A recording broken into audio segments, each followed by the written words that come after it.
think OG put themselves in a tough spot, even though they have the last pick. I'm not sure if they have like this gotcha pick, because most likely this needs to be a melee hero, and he's not gonna have that easy time in the lane. What about like a Brewmaster or something like that, though? Because that is still available. That would give them some more control, a little bit more team fight. And he's got some interesting changes. Yeah, if they want team fight, I think Tide is an option, but it's like big ulti, long cooldown. Yeah. But they have like Dead Prophet, which is okay in terms of like trying to control the Tide Hunter. Not a lot of time left for OG. Not a lot of time at all. See Misha nodding. He has something on his mind, I guess, that he already knows. Something on his mind at this point. Ooh. A few seconds ago, and he'll go for the second. Now, I must say, Centaur fell absolutely flat in his face during the Galaxy Gamers tournament, and I'm wondering if that could change. Like, the hero did not change since then, and it's like this hero didn't receive like any real buffs, and just. I don't feel, and like during the Gamers Galaxy, every single time I saw this hero being picked, the hero just straight up lost. And I don't mean didn't look good, but he got stomped. No puns intended. Unusual for you, no puns intended. Yeah. Ooh, interesting to note, because normally we're used to seeing Taiga on the Enchantress from his team Liquid Days, but it is actually Misha Enchantress, and it will be called off for Taiga. What do you think about last pick, Moxie? I mean, I understand why they picked it up, right? Because they needed more control. The ability to just run away from, you know, the ghost, from the call down, whatnot, is good. But like Lacoste says, it just hasn't seemed super successful. And a lot of the times I feel like it's a bit more reactive, which is not necessarily the way that you want to play, especially if you're OG, right? This is a team that likes to be very aggressive. So not sure I love it. I feel like Nigma came with an actual plan in mind. And OG, like you saw Misha just like, okay, I think so, maybe? It was to the very last second, Lacoste. Yeah, it was. I also think the support duo from Nigma just feels much better. And what they want to do is like they want to pressure with the Enchantress Miracle on the mid lane, and you have probably like two of the fastest supports that can move. So I expect a lot of rotations 5-6 minutes in to be able to match up with Weaver and Earthspirit. Like they can easily rotate on the mid lane. So yeah, I think this looks really good for Nigma. All right, well, let's find out how it's going to get played out here in game number 1 of this series. We're going to listen to the voices of Cap and SVG. That's right. I think this is a pretty nice match for us to be able to start on. Nigma Galaxy versus OG, the old guard versus the new kids on the block. And I would say, you know, despite the differences, the theme of progression, perhaps, for both these two for this season. Yeah, we'll see where they progress. Maybe progression in directions you don't want to go. Dota can flip on this, you know, on a switch or a dime, so to say. I would say like the first season, they were kind of, both of these teams built up, right? Nigma, they didn't have Miracle, and they managed to claw their way back. They were the worst team in that 4-way tiebreaker, but they still managed to perform, I would say, very well at Gamers Galaxy, considering my expectations. They surpassed them. Well, that's for Nigma sure. on land. That's true. That's the land buff. You're saying now power up. Now we're back to online, so now they're going to regress again. Yeah, now they take another step back, but they get the other power up, which is Miracle Invoker. Yes. Secret weapon. Maybe that's why Kuro just like snap picked it. It was like, we need this. We need this power up on our side. They'll first pick that hero pretty much any time they can get it. And it does make a pretty nice combination, because the Gyrocopter, which I think was a nice pickup for them, ends up just being like, I love Invoker Gyrocopter personally. Oh yeah, that Gyrocopter feels like such a bigger late game threat when Invoker's around. I mean, any of these late game split shot heroes, you throw Alacrity on them, you don't even have to cast any other spells in Invoker. All right, you go 1v5 them. I'm gonna go farm some Ancients with my Forge Spirits. Yeah. Just the damage output goes up incredibly fast. It's really hard to deal with. Gyro can just itemize to be tanky, Ags, BKB, Satanic. You're probably gonna get a damage item in there, but Invoker makes you go the next level. Big blast to show up. Uraki does manage to snatch up the bounty rune and get the first blood. That goes to Misha on GH. So already a good start for OG.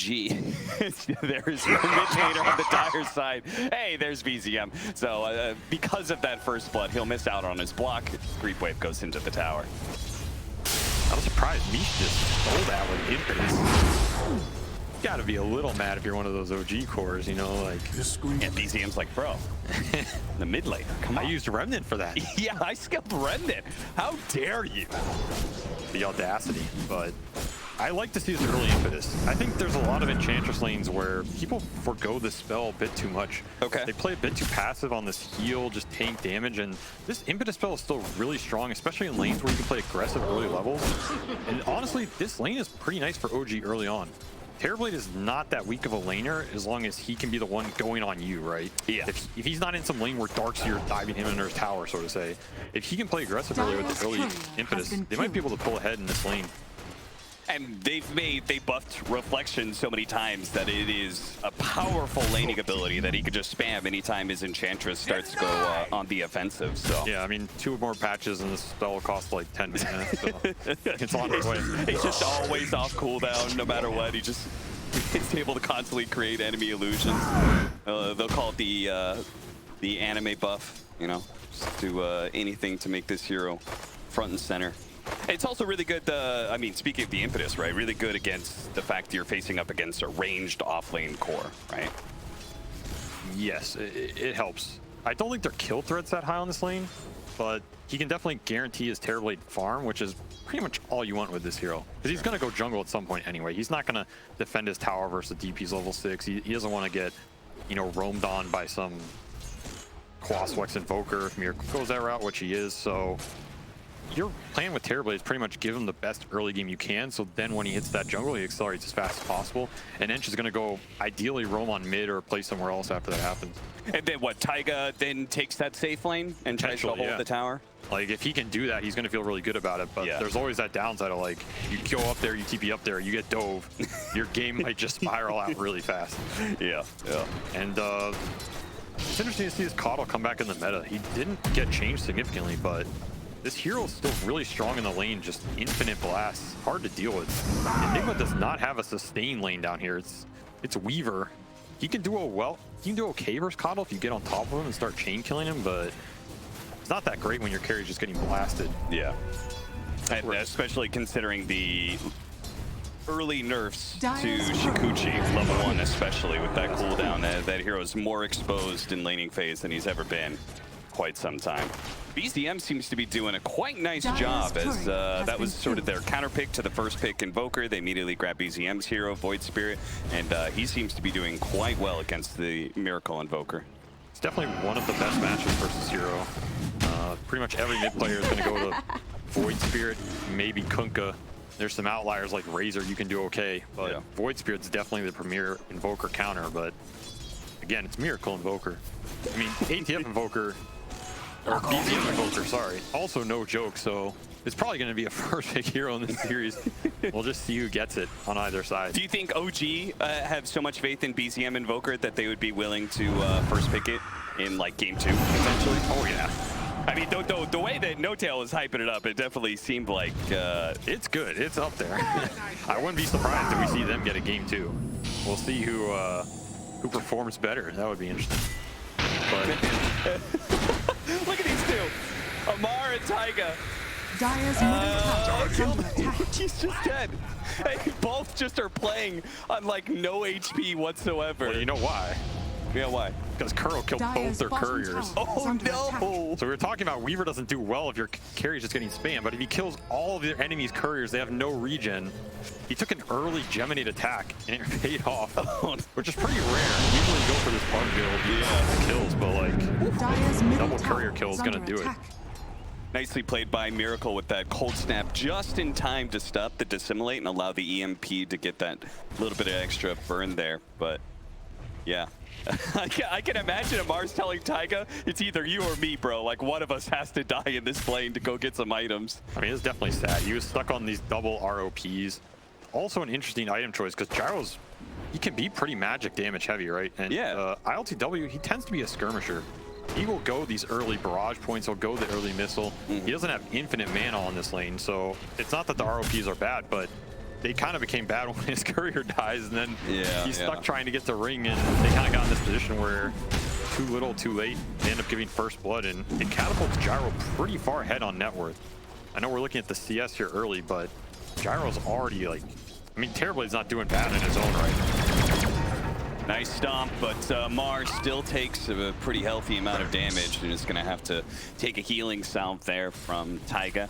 And it didn't they, correct me if I'm not wrong, but isn't like Centaur supposed to be pretty good against Gyrocopter in lane? Like CS-wise, you're supposed to have like really good animation and base damage to beat out a Gyrocopter? Yeah, I think you can do pretty well. I think, again, the double courier snipe in the early lane bullying by Weaver with the missile ended up putting them in an awkward position. I still think this is a fine lane for him. Like, oh, Kuro, is he gonna go for it? He will. Taiga gets the kill first, but still, they trade out supports and still manage to get back in time to deal with some of this hard camp pull. I also think Nigma's pretty happy with these types of trades, though, because anytime you can accelerate Gyrocopter like this. Oh yeah, look at him, and he's immediately going for the punish shot to Amar. Amar was looking forward to this giant creep wave that was coming in. He had double range creeps, Avery. You know you hate to see it. Oh, you know he hates it. Look at him buy back. Immediately he's like, nope, I'm not missing out on these goddamn range creeps. I will have them. ILTW tips him for the pleasure. We always hear No-Tail talk about psychological damage, but how much of that buyback is doing it to your own team? Like, you're in that other lane, you hear this buyback sound at 6 minutes of the game. It can't be a good sign, right? One of his teammates is like, wait, is this a pub right now? Is it Amar time already? BZM, big nuke to be able to take him down, but BZM is still going to be potentially caught here. Maybe they get 2 kills for 1, though, and that's not too bad. Granted, it's 2 supports for a core, but considering that heavy rotation, yeah, Mishi TP'd in, and he's maybe going to go back home in a body bag. Yeah. Come on, Sprites. Cold snap, but it is not quite enough. The heal's going to be able to keep him alive.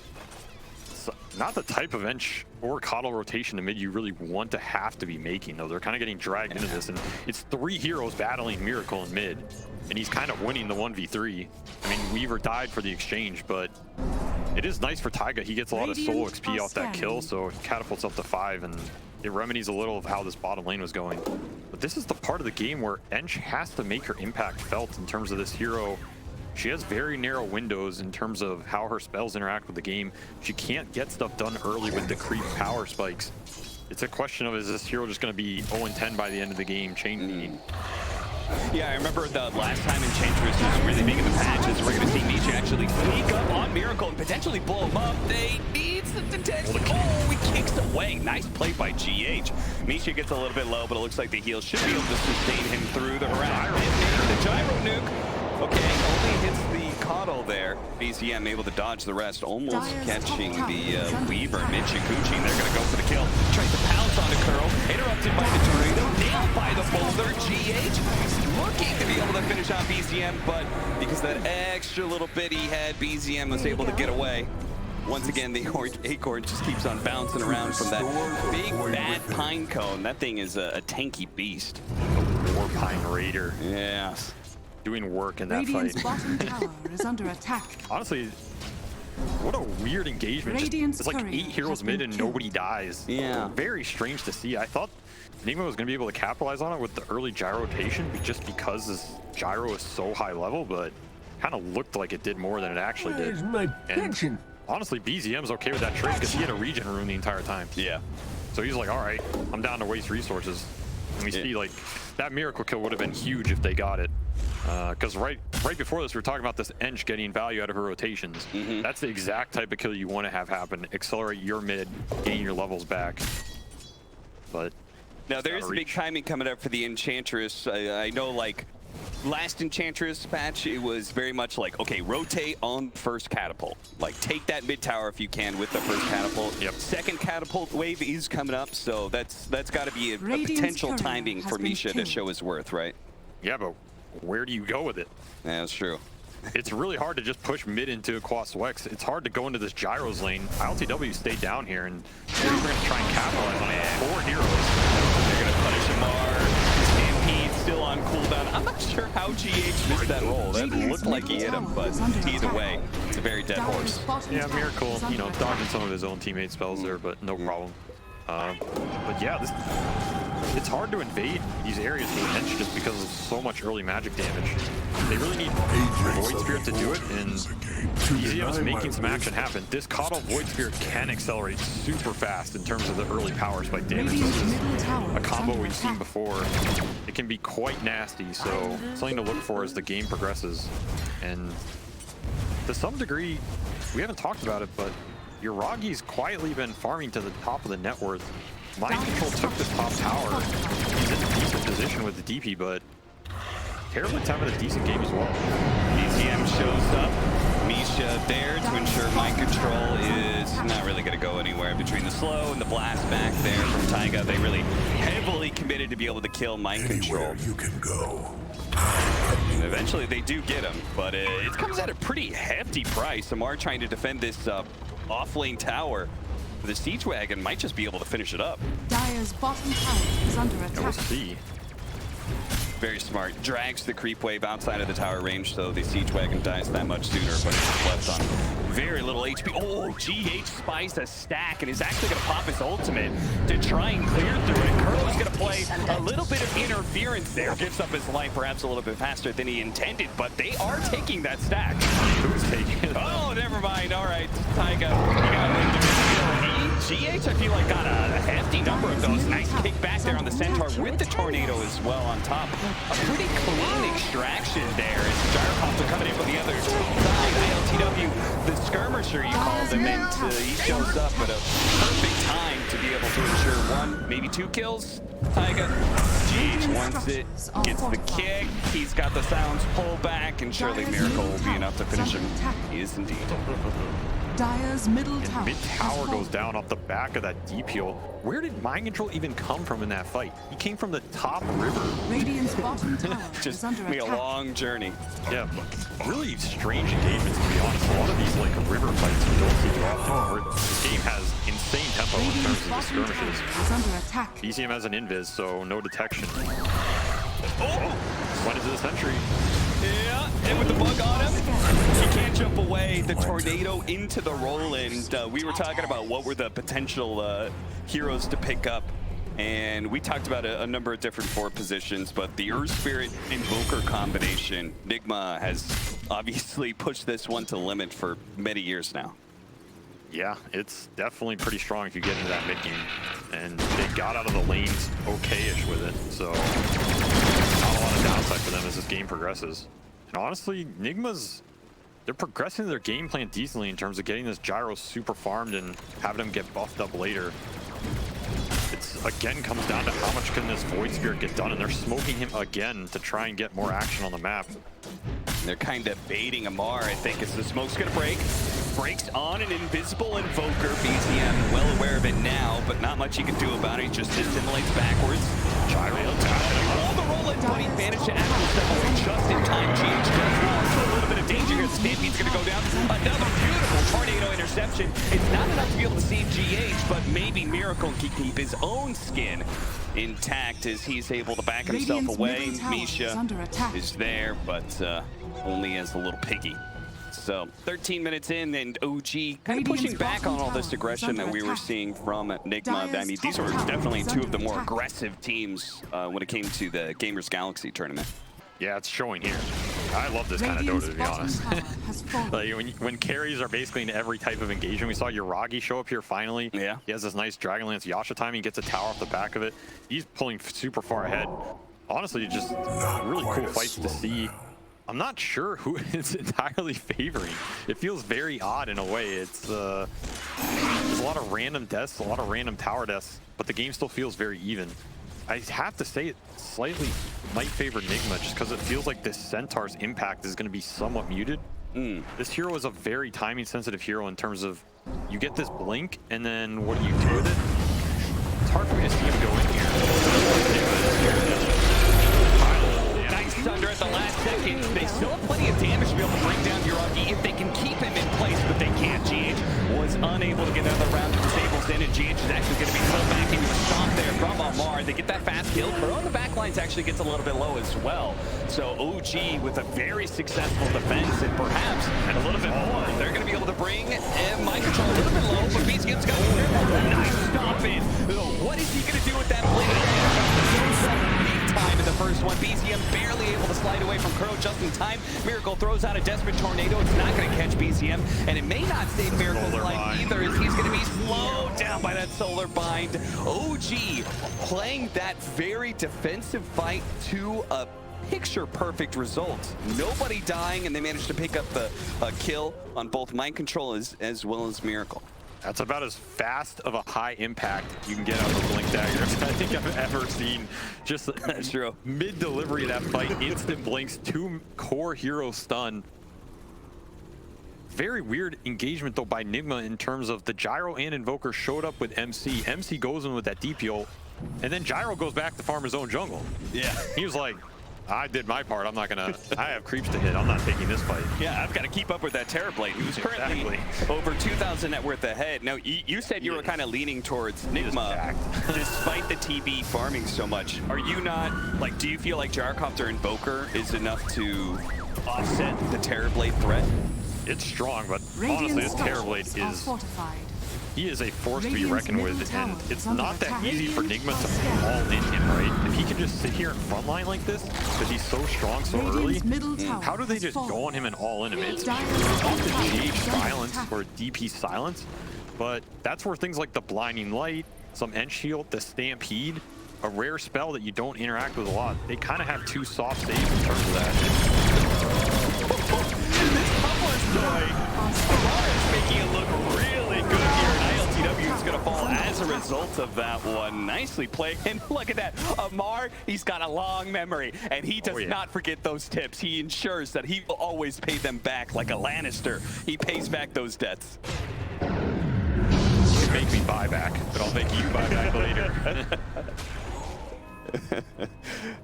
8-13 OG. The pretty healthy net worth lead of 5,000 right now. Yeah, OG is pulling ahead in this game. They just made some really nice moves. They made this Centaur timings pay off. He had a rough early game, but Radiant's the payback was real. BZM held down the fort, so to say. Yeah. And now he's going to start to scale like a beast because, again, this Coddle Void Spirit, this is no joke in the late game, especially when he has things like Arcane Rune and an early gem pickup. Really? This is a very rare timing to see a gem in 17 minutes, but definitely helps them deal with this Ghost Walk and the Weaver, which have been super annoying in the fights. Very daring Roche attempt here, though. I've been seeing earlier gems, but I attribute it more to like Templar Assassin and clearing out traps. Really interesting that it's still thinking about it. They managed to find it, the gem. Ew, no, it's immediately going to be dropped onto the ground. Is anybody going to be able to pick it up? OG, they're on full retreat here, so it looks like Nigma should be able to pick it up after they're done feasting on Amar. Their eyes, as well as ours, were all towards that Harpy, checking out the pit, and they said, wait a minute, nobody's in the pit. Where's Nigma? And then next thing you know, they're 5-man smoked right on top of BCM, and they get that fast kill, and maybe Nigma, that ambitious Roshan, can still pay out some dividends, as unfortunately they're going to lose Kuro, so maybe not. Yeah, I don't know why Kuro was there, but we were talking about this gem dealing with Miracle. Well, that's also about one of the fastest gem swaps I think I've ever seen. Oh no. Super high net worth swing, to be honest. I mean, it's 18 minutes, it's like 2K gold, but he got 0 spells off, just perma silence off the chain silence. And Omar blinks in, but there's this tornado, it disrupts him, and then there's no one to stun. That's kind of the downside of Centaurs. If you get disrupted in that initial go, you're kind of just sitting massive Centaur, whatever he's made out of. He's just a hunk of meat. I guess so, yeah. He's like one of those hanging slabs of meat that that Rocky beats up on, you know? The train mechanism. Yeah.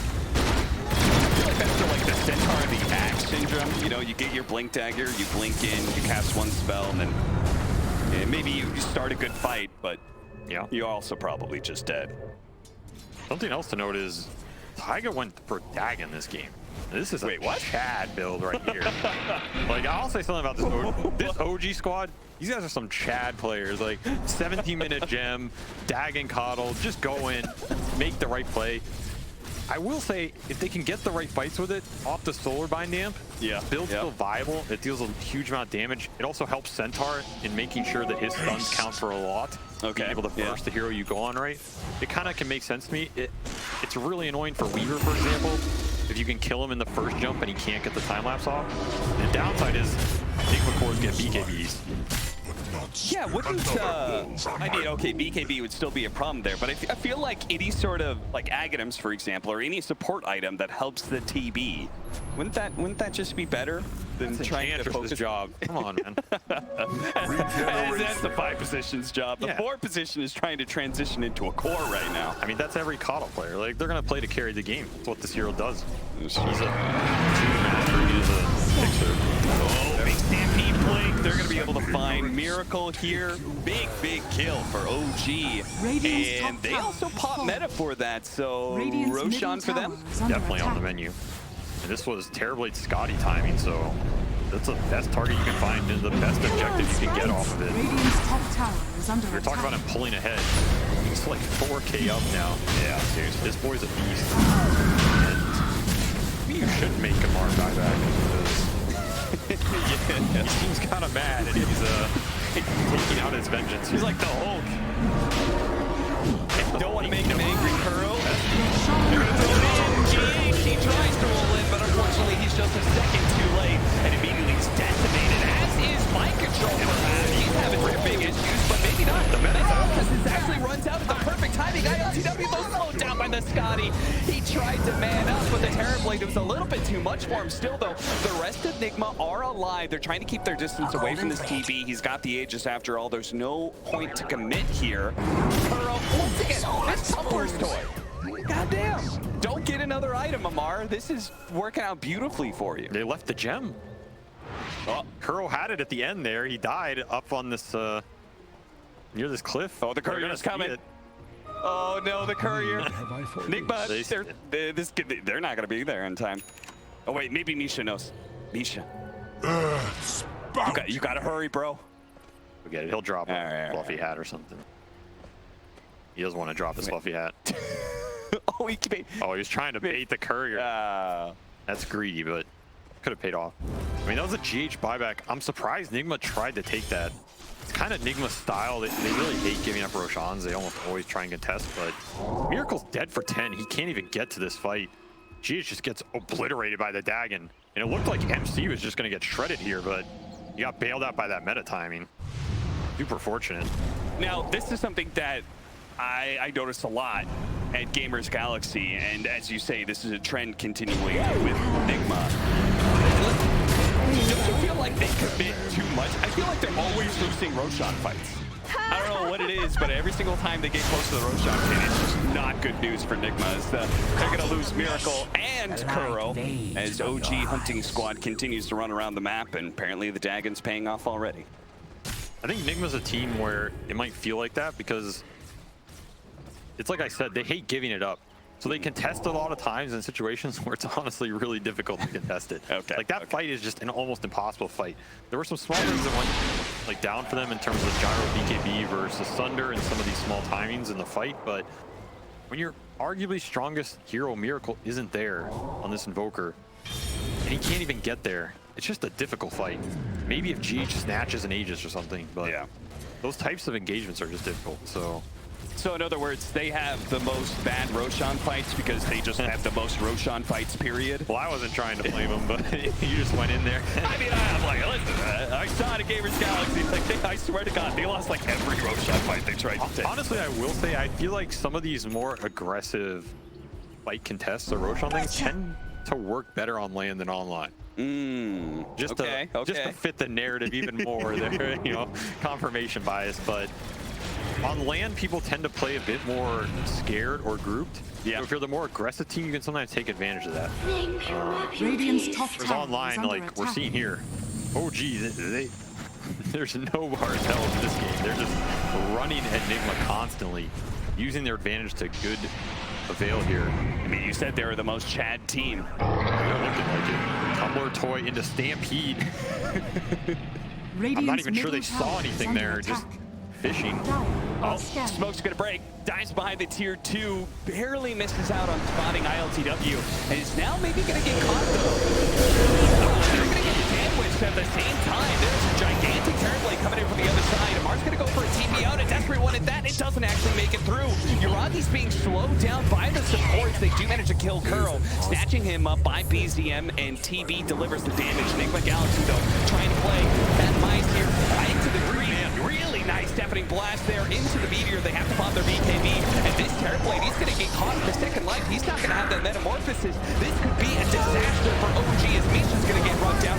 Can the TV get out of here? GH is able to roll into him. Immediately the damage comes in though. Taiga flows up to him. BCM trying to help out the Uragi, pull him back in, keep the Terrorblade on top of these range heroes with the Scotty, and he delivers the damage to be able to get these kills. It seems like a melee TB is just as good of a threat as a ranged one.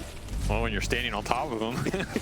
Yeah, that's probably they went fisticuffs there, but honestly, decent fight from Nigga in terms of splitting it up. The TV didn't get to do almost anything with that first meta, but yeah, 2 lives is just way too much HP to get through, and it's so much time for BZM to just clean people up on the back end of these fights. He basically solo killed Invoker in that fight, and then he gets refreshed by some chakrams, or you know, his Witchblade comes up again, and he's got his gem back. Yeah, I mean, having a fantastic game. You said this combination of Coddle, Void Spirit is like a monstrous late game, and they showed it in that last team fight. I mean, it's just so much damage. Once your PKB's out, and LCW might have to pop it again. They can't get it off. He's just blown up too quickly. He might have even just taken too much damage from that initiation from BZM. Weaver's going to be able to pop the time lapse in Dpc Weu, but actually the supports might catch him still. But they have no stuns. Who needs stuns if you have damage? That's what Taiga's motto is. Yeah. He hasn't upgraded the Dagon though. I'm kind of disappointed. Or did he have it on his courier maybe? Got sniped again? Yeah, surely you would have he's had that Dagon 1 for a while. Surely you would have 2 or 3 by now. Time for high ground. 25 seconds for the gyrocopter. Full Ags and level 20 on this Void Spear. He is just untouchable, it feels like. Nice tornado timing. GH is going to be able to nail him with the roll-in. He's silenced as well. Self-tornado, but a roll on top of that one. Oh, he was so close to hitting him, but he slid right past the Void Spirit as he came down from the Yule Scepter. He tried to do the kind of delayed stone drop because GH realized his timing was going to be a little bit off there, but even that little tricky play was not good enough. Terribly just taking your base here, guys.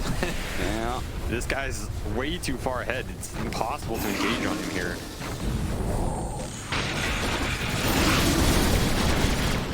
Seems like perhaps OG is going to give up before they can finish up the melee barracks. They're not going to push their luck. They're pretty happy, and they've got a potential Roshan spawn time in a little over a minute, so better to... Yeah, there's no reason to ever really take a fight at this point without meta, because your whole network's on this Terrorblade, and the only situation in which you lose something is this guy somehow gets bursted or he can't hit people. So if you have meta, you eliminate one of those. Yeah, GH. They almost got this hit, but a little too fast, you know. Yeah. Sometimes you gotta slow it down. Be a little patient. Got a little anxious there. Back into the game we go. As OG have defaulted to their side of the map. Terrorblade's just clearing out 70% of the map with all of his illusions all over the place, and Enigma pretty much just scrounging for whatever scraps they can find in the jungle.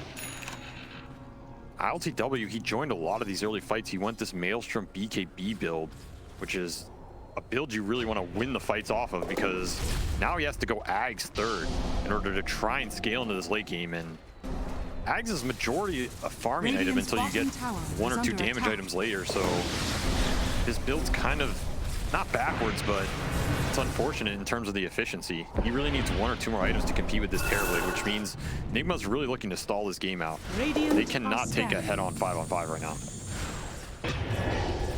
Mind control, maybe going to be spotted here. BCM just kind of fishing into the triangle. Haste. Didn't know exactly where anybody was. Almost found GH and Mind Control, but ends up getting neither.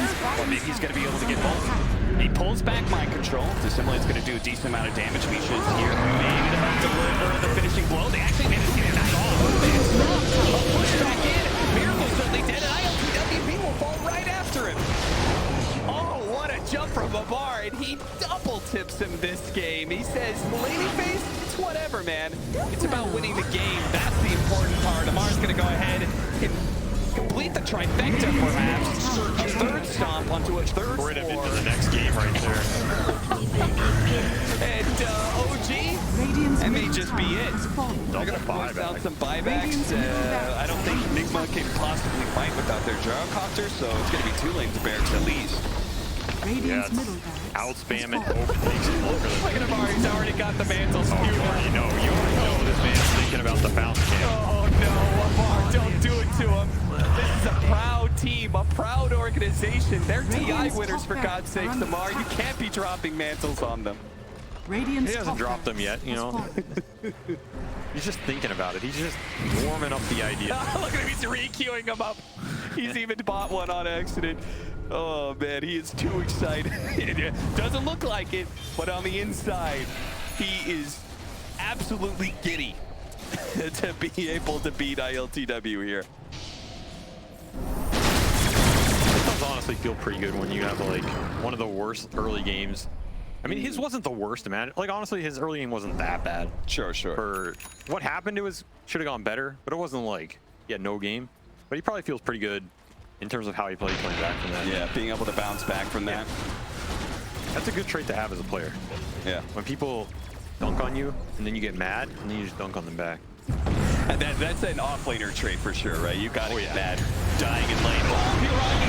He almost made it up to the high ground, and ILTW would have been in big trouble. In fact, you could see he immediately just BKB TP just out of fear of what that Scotty would do to him. But he doesn't fight. Will.